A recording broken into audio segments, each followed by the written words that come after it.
What is going on, guys? Before we start, I just want to do a special shout out to Life Let's Plays for becoming a member at the Argentina level. Join in Elaine Walls, Little Filbert, and Intelligent Counterspell. Thanks for the support, dudes. What is going on, guys? We are back, another DSP video. My god, I have no idea what we just witnessed today. We start off with his pre-stream. A very boring pre-stream, more than usual. However, today was a huge cope because he couldn't be like other streamers, even though he doesn't want to be like other streamers. You got Poem's Future. DSP can't have a vibrant community like everyone else. Guess what happens to people who are assholes to others for over a decade, Phil? It's called a reputation. Yeah, you can't spend like 16 years shitting all over everyone, calling them names, and then be like, guys, why so negative? Why is everyone making fun of me? Why doesn't anyone want to chill and support me? And we have Jack at the bottom. When you cater to dense, you get dense. No normal person is going to sit through hours of schedule talk, boardroom meetings, and begging to watch a guy play games when thousands are doing the same thing while respecting their viewers' time. Phil doesn't want new viewers. And then the whole pre-stream, like I said, was a cope about why people are not giving him money, why he's not being supported like other streamers, and then even more attacks on the detractors about the memes and how they ruined his life. And we have some wise words for Rent and Liar here.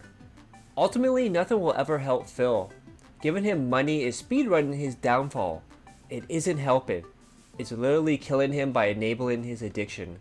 Alcoholism is a disease. Mobile game addiction might as well be a drug addiction with how expensive it is. He's cooked. So in the last video, we talked about how Phil read a comment from a fan on a video, and he read the whole thing. He didn't paraphrase. It sounded a lot like Phil. Of course, in the past, he's written emails to himself, pretend to be fans. He's been caught out. Of course, this is one of his ways he tries to, quote-unquote, take power back from detractors. By doing this, showing, see, fans care about me. Fans love me. Even though it's all in Phil's speech patterns and his mannerisms. And he does this just so he can talk shit about detractors. Even though, he doesn't even know about the memes. He doesn't know who the detractors are. But he does. He does. So we have woes ass. So I'm wondering that info dump left on Phil's comment section about the detractors. Did Phil write all that up to LARP as one of his viewers? Yes, he did. Like we know he's done before by emailing himself. After June told Phil about what he found / didn't find about the detractors. Yeah, he went on this huge rant how he wants to see a documentary to see how deranged his detractors are, how fucked up they are, how they harass him and all that. And then woes ass adds on to it. Remember, when Phil says, I swear I didn't write this, without being asked if he did, or claims being made it was Phil, means DSP feels guilty that he in fact wrote it. Then we have a key here.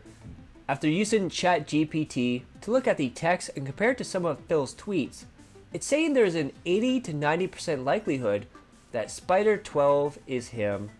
And Rent and Liar adds on, I knew I wasn't tripping. So let's take a look at this here. So this whole thing here, I'm not going to go over, I'm not going to read all this because this is the same thing from the last video. They took what he said in that, took his tweets, put it together to compare the speech pattern, mannerisms, how he writes things, texts things, stuff like that. Then we have this from ChatGPT. It's difficult to assign a precise percentage likelihood without more context or direct knowledge of Phil's typical speech patterns. However, based on the provided text and assuming it accurately represents Phil's style, I would say there's a likelihood, perhaps around 85 to 90%, that Phil could have written it. The language, tone, and topics discussed seem consistent with the previous text attributed to Phil. You know what this means, guys? Dude, AI's a detractor, dude. And then DSP went on to talk about June the King documentary and said he's not gonna react to anything in the last 5 years. So the online slander, the mobile addiction, the finances. He said there's no point because he's already debunked them. But he did say he wants to talk about the FGC and his early days as YouTube. I wonder why you wouldn't want to talk about your mobile game addiction after June the King found Piece of Pieces spreadsheet tracking all your money. Funny how that is, isn't it, Phil? So we have Mr. Stuff. Fake Phil is the worst Phil. Phil is too much of a pussy to pretend to react to anything in the last 10 years. So this is the tweet from the last video where June the King says, "It's done." He's handing the video over to his editors. And DSP responds with, "Sounds like I need to clear up a week of my schedule to react to it. To be serious, I've already told my audience I plan to react to the parts that interest me the most, such as my FGC days, early YouTube, etc. And plan to skip the more modern parts based on finances. I've set the record straight already, and my answers on anything the last 5 years aren't gonna change. There's literally nothing new even being said, so I'll react to the parts I find interesting and stop repeating myself with the other stuff that's already closed book." And then we have the Jostler come in, who's a DSP RTU Dent pay pig. "You answered the question according to yourself. Also, your detractors can eat most of my ass. A few can snack on it. That sounds sus as fuck. Phil, though I legit don't hate you. We're about the same age and hope things work out, but there's some weird shit." Yeah, the guy that just said, "Oh, some of the detractors can eat my ass and some can snack on it." Yeah, that's definitely a weird thing. It's pretty sad. If you're around Phil's age and you're supporting him, giving him money and stuff. Then he went on to play Elden Ring, and nothing really happened, same boring gameplay all over. But then his controller stopped working according to Phil. He said, "Oh, it must be a USB cable. I'll have to order one online." You live 6 minutes away from a store, Phil. Just go pick it up. It's almost like if you had, 2+ hours to go to a store 6 minutes away. That'd be a perfect opportunity, wouldn't it, Phil? Then he goes, "Oh, I don't even have a backup controller," because at this point he was talking about how him and his wife were going to do co-op that night. So he needs a second controller. And then he realizes, supposedly, his second controller had a melted thumbstick. So he goes, "Oh, I'm guessing I'm going to have to order a brand new controller." So he looks online. What? They're still $70? That's crazy. That's insane. And then his attitude changes and he goes, "Oh, they have different colors. What color should I get? I'm not going to get the camo. Maybe the blue or the red. You know what, guys? Let's just do a poll. What color do you think I should buy for my next controller?" This man is not able to make decisions for himself at all. We have In an Otter Place, the man who depends on consoles for his business doesn't even have a backup controller, so has stopped his stream to ask what color controller he should get, and is having people donate to pay for it. Then we see a picture of his poll. We have Starlight Blue, Cosmic Red, Sterling Silver, Galactic Purple. And Phil decided to show off his controller, which he called Sticky and Gross. Well, at least the camera was off this time. And then I put this out here. DSP always talks about how it's hot in his office and how his controller thumbstick melted. Keep in mind he has admitted that he's gone years without restarting or turning off his electronics in his room. So think about the heat that all those electronics together never being shut off, never being restarted, is all the heat being built up. And you wonder why you have problems with your electronics. And we have, I did nothing wrong. DSP leaves all his precious equipment laying on the ground where he dropped it, caked in layers of dust and powdered on it in his unventilated office to overheat and die. Also, DSP, they're just not making quality shit, dude. Xbox Ones have died. I've had to buy new ones, so it's literally, they just don't manufacture quality shit anymore. They just really don't. Nothing lasts, Like I said, how is it? So when I bought my PS5, it came with a controller. Then I ordered another one because I thought it was busted, but it wasn't. It was just the sensitivity of Call of Duty was too high. Since then, I've used the second controller. The first controller has been sitting over there on a shelf. I just went and checked. The entire left thumbstick was melted. There's nothing there. It just sits there on a shelf. How the fuck did the thumbstick melt? It's a piece of shit. It's a piece of junk. I might just get the black. The all black. It's the Cosmic Red and the black. Oh no, the all black won't come today. I want one that comes today. Yeah, he got so excited when he saw that he can get same day delivery if he orders now. The man can't wait for anything. He can't go and pick it up at the store, but he has to have it now. Such a contradiction of a human pig roach. And ladies and gentlemen, we all called this.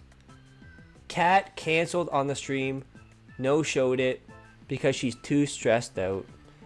So we have P here. Breaking news, Fat Cat rage quits DSP's live streams again. And we get a tweet from DSP. Sadly there is a last minute change and we will not be doing co-op tonight after all. Instead of my late night stream at 6:45, we'll be chill with Phil. And we'll be doing a 2-hour late night hangout session. No gaming required. Nothing bad is going on. I'll explain then. Then there was a whole lot of bullshit going on here. I'll let Poems Feature sum it up here. Her work changed her schedule a full week ago. They went out and spent all day eating food and shopping on the day off. She had laundry to do tonight and cook food. This combined made her behind and stressed out, and she had to postpone. And also Poems. Kat sounds like a fun girl who's worth spending time with. And we got Theo. I don't think DSP learned from the multiple times Leanna was audibly annoyed at how much DSP offloaded chores onto her.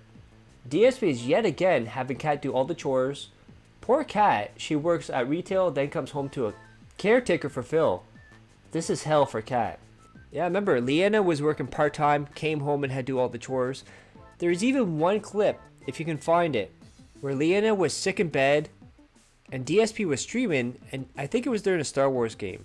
He said, just give me a moment, I have to wake up Leanna, she's sick, but she has to make me dinner. On Thursday, and it was a great day. Don't get me wrong. We did a lot of fun stuff together.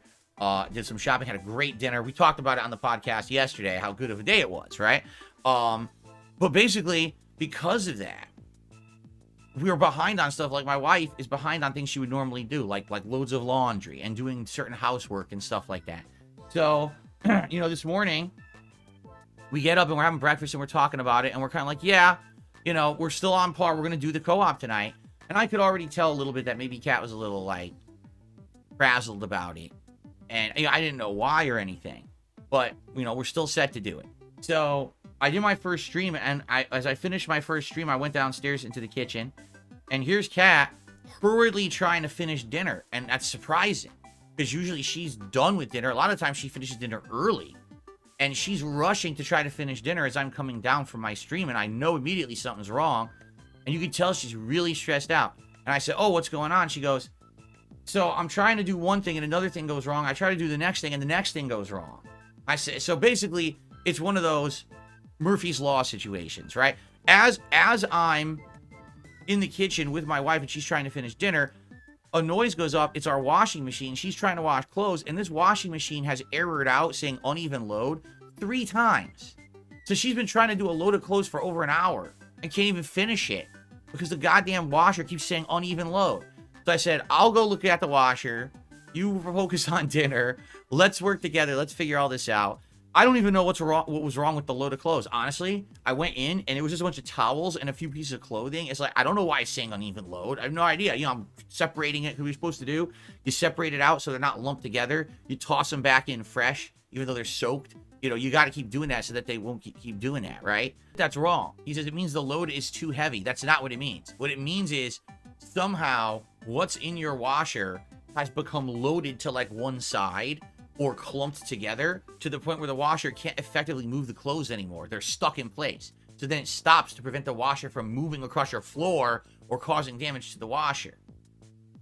So anyway, basically I cleared it up, right? I go to start the washer again. I stupidly hit the power button. Instead of the resume button, I hit the power button. So it resets the whole goddamn thing. Now I don't need to wash the clothes the whole full setting again.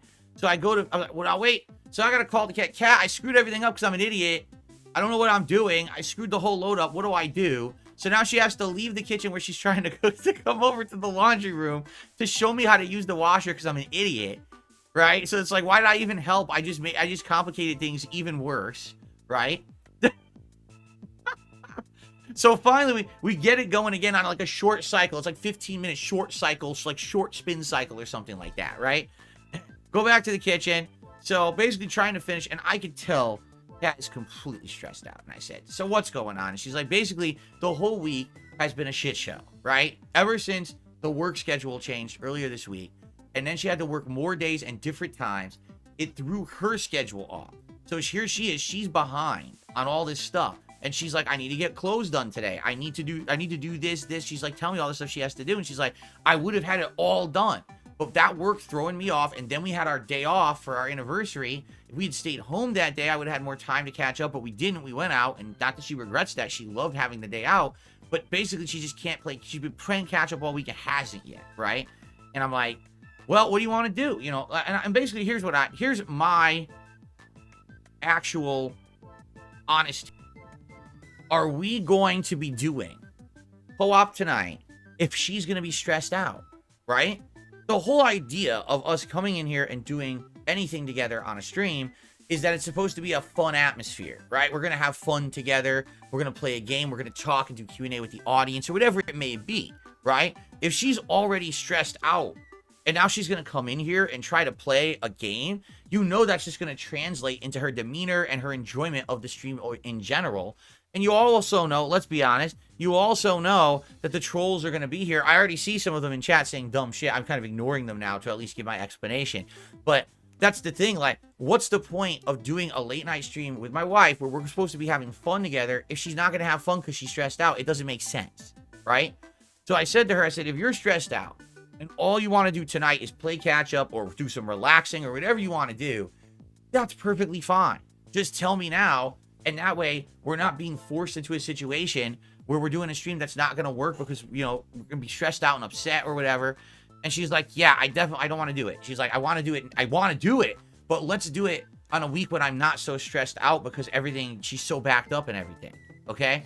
So basically, we agreed that we're going to do it next weekend. We're going to do it next Saturday night. She wants to do it badly. She wants to play this game. And in fact, of course, she was very apologetic. She's like, I'm nervous now. Is everyone going to be upset? I said, you don't have to worry. It's like, listen, number one, all right? This is our life together. It's not dictated by what happens on one of my work streams, right? Just because we told them we're going to do co-op, it doesn't mean that's the end of the world, and now we're all hugely have to be committed to doing this. It's ridiculous, right? It's supposed to be something nice in addition to something that we already do. You can tell she's not a functioning human being because she got her schedule a week ago, didn't know how to plan out her week for chores, what to do, and it all sprang up and surprised her and stressed her out. It's almost like you had a week to plan all this out. And you can tell she's making any excuse because she doesn't want to be on stream. She doesn't want to be part of his co-ops. Phil is forcing her to do this. Especially when she came back for those Like a Dragon streams and the chill stream and whatever. She hated it. She even board quit the last stream. Then we have In an Outer Place with some words of wisdom. If my other half was having a stressful day and I was a streamer who set my own schedule, I'd just take the night off rather than berate her publicly for 2 hours for money. Guess I'm not enough of a mature adult running a household to understand. And then Raw Phil had some fun with this. He put the thumbnail as a PS5 controller. You got P here. LOL Raw Phil using the PS5 DualSense controller thumbnail just because he's mocking DSP because he said he will buy another PS5 controller, but later he will lie to us to say that he does not have enough money to buy another controller. Then we get to the Chill with Phil section, basically glorified Q&A, and someone asked him, would you ever go to conventions? Would you ever meet up with your fans? And we got poems. You have to make him profitable before he cares enough to go to a convention to meet you. I can't go to a convention, film, come home, upload, and make tons of money. The videos don't make money anymore, right? It's the streams. So I just don't have that flexibility anymore to do it, sadly. So no, you know, if I had an opportunity, I would be spending time with my wife, not with the fans, just being honest. If I blew up in popularity and all of a sudden I was making tons of extra money a month and I could actually cut down on the amount that I was streaming and I could go to like PAX West or something and hang out with fans, then yeah, I'd love to do it. But, you know, what's the reality of that happening? If anything, things have always been going on a downward trend and not an upward trend. I haven't seen any real spikes of growth. Then DSP decided to berate Slayer and Singapore for what he said was the incorrect use of the word comeback when Slayer was talking about music and whatnot. We got poems. It's called a comeback because they have returned with new music after being away, Philip. It's correct usage, you're just placing your weird personal qualifiers onto it. Slayer says, I want to clarify, comebacks in Korea mean a new music released by the artist and not coming back from a scandal or something bad. Any new music after a debut is considered a comeback. They realize that's not what it means, right? No, a comeback literally means, okay, literally means that you went somewhere, like you stopped doing something, you moved away, you went, and now you're coming back, you're returning to form. It doesn't mean you simply released a new piece of content, right? That'd be like saying, tomorrow I'm going to do a react to a June the King documentary. So I haven't done that in about a year, so this is my comeback. No, it's not. No, it's just not. That's wrong. That's incorrect use of the term. If that's what they call it in Korea, they literally are incorrectly using. And of course, the topic of Twitch kicking him out of the partner program came up. Twitch kicked me out because of hateful language. I asked them what language was wrong, so I know not to say it in the future. Now keep in mind, he was around 37, 38, and he had to be told what hateful language was inappropriate for his streams. This man is a functional regard, barely functional. And then there's a new rule. DSP has banned someone for using the detractor spelling of his wife's name. So during his night stream, his PS5 controller came in. So he decided to do an unboxing of his controller. What great, meaningful content. Then he went on a rant about Amazon, about how he signed a contract with them last year, and they can't legally change the term of service until his contract's up and they can renegotiate. Of course, in the terms of service, they can change it at any time, and when you agree to it, when you sign for it, you give them the ability to do that, Phil. And he said, if they ever got sued, they would lose because it's illegal. If there's a class action lawsuit, they will lose for sure. Of course, remember, this guy has a business degree. Now we have Agent Proper. Amazon reserves the right to change these terms without advance written notice to or consent from the subscriber. Shut up, Phil. Then we have Meerkat. Reasons why Phil can't be successful. Updated April 12th, 2024. Trolls. People who watch trolls. His own fans voted for the wrong game. YouTubers normalizing cyberbullying. The government not making jobs. Social media. Memes. YouTube algorithm. The genre of role-playing games. Not being a protected class. Woke companies. Then we have Meth Bear with words of wisdom for Phil. If a girl reschedules a 2-hour date on you 3 times, that's a good sign she's fucking with you and doesn't actually want to go out. DSP doesn't understand women. So if you guys like that, click that like, share the video, leave a comment below, hit subscribe my other channels on the details of the end cards. And as always, hope you're all safe, healthy, and happy. I love each and every one of you. Peace and love.